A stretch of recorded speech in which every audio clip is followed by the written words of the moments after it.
Hi అండి, అందరికీ నమస్తే. ఈరోజు వీడియోలో eggless pineapple with photo print కేక్ని పర్ఫెక్ట్గా బేకరీ స్టైల్లో ఎలా చేసుకోవచ్చో చూపిస్తున్నాను. ఈ వీడియోని ఎక్కడ స్కిప్ చేయకుండా కంప్లీట్గా చూడండి. చాలా వరకు టిప్స్ని షేర్ చేస్తున్నాను. ఈ ప్రాసెస్లోనే ఎలాంటి కేక్ అయినా ఇంట్లో ఈజీగా ప్రిపేర్ చేసుకోవచ్చు. మరి మీలో ఎవరైనా మన ఛానల్ని సబ్స్క్రైబ్ చేసుకోకపోతే కనుక ప్లీజ్ సబ్స్క్రైబ్ చేసుకోండి. ఈ వీడియోలో కేక్ స్పంజ్ని నేను ముందే ప్రిపేర్ చేసేసాను. వీడియో మరి లెంతీగా అయిపోతుందని చెప్పేసి షేర్ చేయట్లేదు. అయితే సోకింగ్ దగ్గర నుంచి డెకరేషన్ వరకు చూపిస్తున్నాను. మీలో ఎవరికైనా కేక్ స్పంజ్ ప్రిపరేషన్ కావాలంటే కనుక కామెంట్ చేయండి. నెక్స్ట్ వీడియోలో అది కూడా మీతో షేర్ చేసుకుంటాను. మరి లేట్ చేయకుండా వీడియోలోకి వెళ్ళిపోదాం. ఈ కేక్ బేస్ డీటెయిల్స్ వచ్చేసి వెనిలా ఫ్లేవర్ అండ్ జనరల్గా ఫ్రూట్ కేక్ అంటే వెనిలా ఫ్లేవర్నే ఎక్కువగా చేస్తూ ఉంటారు. అండ్ 8 ఇంచ్ టిన్లో బేక్ చేశాను.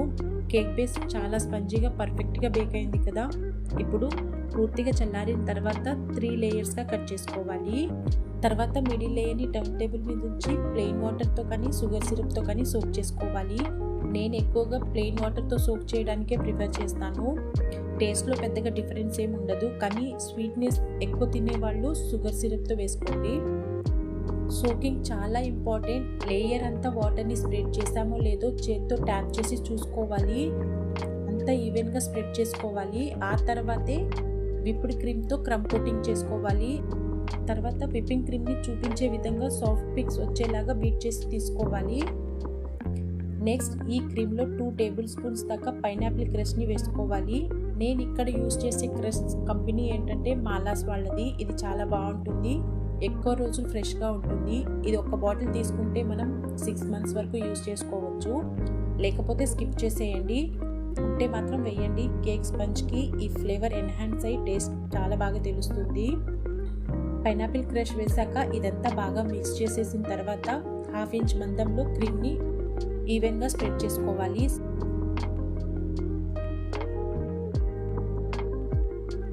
ఇప్పుడు ఫైన్గా కట్ చేసిన పైనాపిల్ ఫ్రూట్ పీసెస్ని ఇలా స్ప్రెడ్ చేసుకోవాలి. ఒకవేళ పైనాపిల్ ఫ్రూట్ లేకపోతే గనక పైనాపిల్ క్రష్ని 2 టేబుల్ స్పూన్స్ వేసి స్ప్రెడ్ చేస్తే సరిపోతుంది. తర్వాత టాప్ లేయర్ని ఉంచి సేమ్ ప్రాసెస్ని రిపీట్ చేయాలి.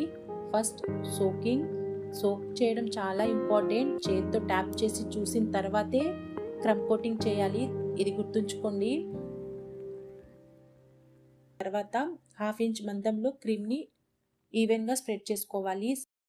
అండ్ ఫ్రూట్ పీసెస్ లేదా పైనాపిల్ క్రష్ని స్ప్రెడ్ చేసిన తర్వాత బాటమ్ లేయర్ని రివర్స్లో ఉంచాలి. అండ్ మంచిగా సోక్ చేసేసి విప్ క్రీమ్తో జస్ట్ థిన్ లేయర్గా అప్లై చేస్తే సరిపోతుంది. ఇప్పటి వరకు చేసిన ఈ ప్రాసెస్ని క్రమ్ కోటింగ్ అంటారు. ఇప్పుడు ఈ కేక్ని 1/2 an hour ఫ్రిడ్జ్లో ఉంచాలి. ఇది కంపల్సరీ.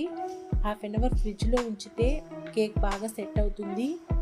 అప్లై చేసిన క్రీమ్ అండ్ వేసిన క్రష్ అన్నీ కూడా కేక్ బేస్కి బట్టి ఫ్లేవర్ ఎన్హాన్స్ అయ్యి టేస్ట్ బాగా తెలుస్తుంది. సో కంపల్సరీగా 1/2 an hour ఫ్రిడ్జ్లో ఉంచండి. 1/2 an hour తర్వాత ఫైనల్ కోటింగ్ని అప్లై చేయాలి. ఫైనల్ కోటింగ్ వచ్చేసి 1/2 ఇంచ్ మందంలో చూపించే విధంగా ఈవెన్గా విప్ క్రీమ్తో అప్లై చేసుకోవాలి. అండ్ ఇలా ఫైనల్ కోటింగ్ చేసేటప్పుడు ప్యాలెట్ నైఫ్ని ఎప్పటికప్పుడు తడి క్లాత్తో క్లీన్ చేస్తూ ఉంటే ఫినిషింగ్ నీట్గా వస్తుంది.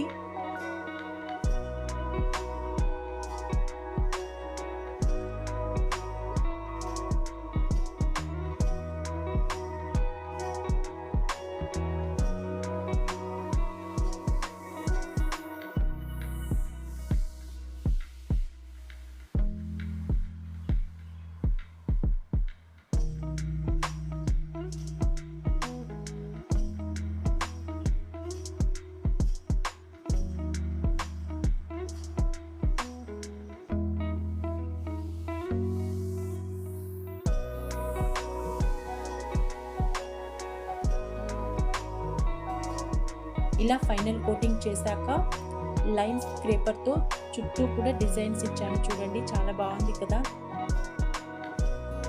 టాప్ ఎడ్జెస్ కూడా ఎప్పటికప్పుడు క్లీన్ చేసేస్తూ షార్ప్గా చేసుకోవాలి. అప్పుడే కేక్ ఫినిషింగ్ బాగా తెలుస్తుంది, చూడటానికి బాగుంటుంది.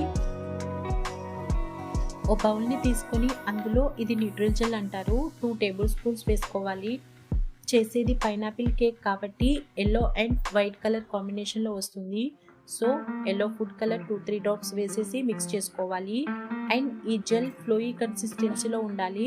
అవసరమైతే కొద్దిగా వాటర్ని యాడ్ చేసేసి మిక్స్ చేసుకోవాలి. మిక్స్ చేసేటప్పుడు మనకు తెలుస్తుంది ఎంత వాటర్ యాడ్ చేయాలి అని. చూసి కొద్దిగా యాడ్ చేసుకోండి. తర్వాత నేను టాప్లో ప్యాలెట్ నైఫ్తో ఇలా డిజైన్ చేసేసి ముందుగా మనం మిక్స్ చేసి పెట్టుకున్న ఎల్లో న్యూట్రల్ జెల్ని వేసేస్తున్నాను. ఆ తర్వాత ప్యాలెట్ నైఫ్తో డ్రిప్పింగ్స్ వచ్చేలాగా చేసుకొని ఫైనల్ డెకరేషన్ చేసే ముందు ఈ కేక్ని బేస్ బోర్డ్ మీదకి ట్రాన్స్ఫర్ చేసుకోవాలి.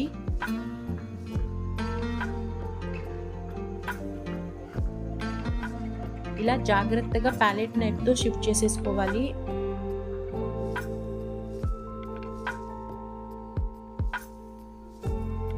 ఇది ఈడబుల్ ఫోటో ప్రింట్ కేక్ అండి. ఇది బేకరీ మార్ట్లో ఎక్కడైనా దొరుకుతుంది. ఇది అరౌండ్ 100 to 150 రూపీస్ ఉంటుంది. దీన్ని ఎక్స్ట్రా కట్ చేసేసి ఫోటోని మాత్రం తీసుకోవాలి. ఫోటో వెనకాల OHP షీట్ ఉంటుంది. తీసి కేక్ మీద ప్లేస్ చేయాలి. నెక్స్ట్ నోజల్స్తో నచ్చినట్లుగా డెకరేషన్ చేసుకుంటే సరిపోతుంది. నేను 1M అండ్ రోసెట్ నోజల్స్తో ఫైనల్ డెకరేషన్ ఇచ్చాను.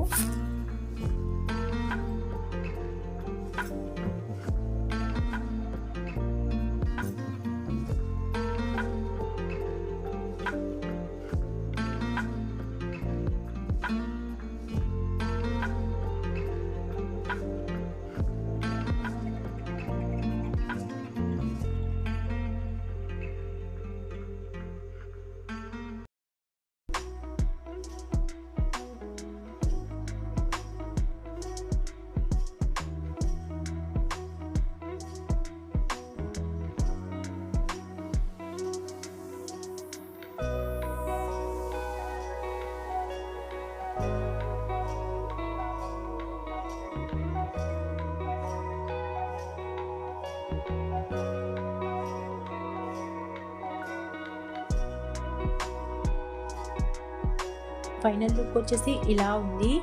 బాగుంది కదా, నాకైతే చాలా బాగా నచ్చింది. మరి మీకు నచ్చిందా? అయితే ఈ క్రిస్మస్కి న్యూ ఇయర్కి తప్పకుండా ట్రై చేయండి. కేక్ చేసేటప్పుడు ఏ డౌట్ వచ్చినా కూడా వెంటనే కామెంట్ చేయండి. వీలైనంత వరకు వెంటనే రిప్లై ఇస్తాను. మీరు హ్యాపీగా స్టార్ట్ చేయండి. అండ్ వీడియో నచ్చితే లైక్ చేయండి, సబ్స్క్రైబ్ చేయండి. కుదిరితే మీ ఫ్యామిలీ ఫ్రెండ్స్ అందరికీ షేర్ చేయండి. Thank you.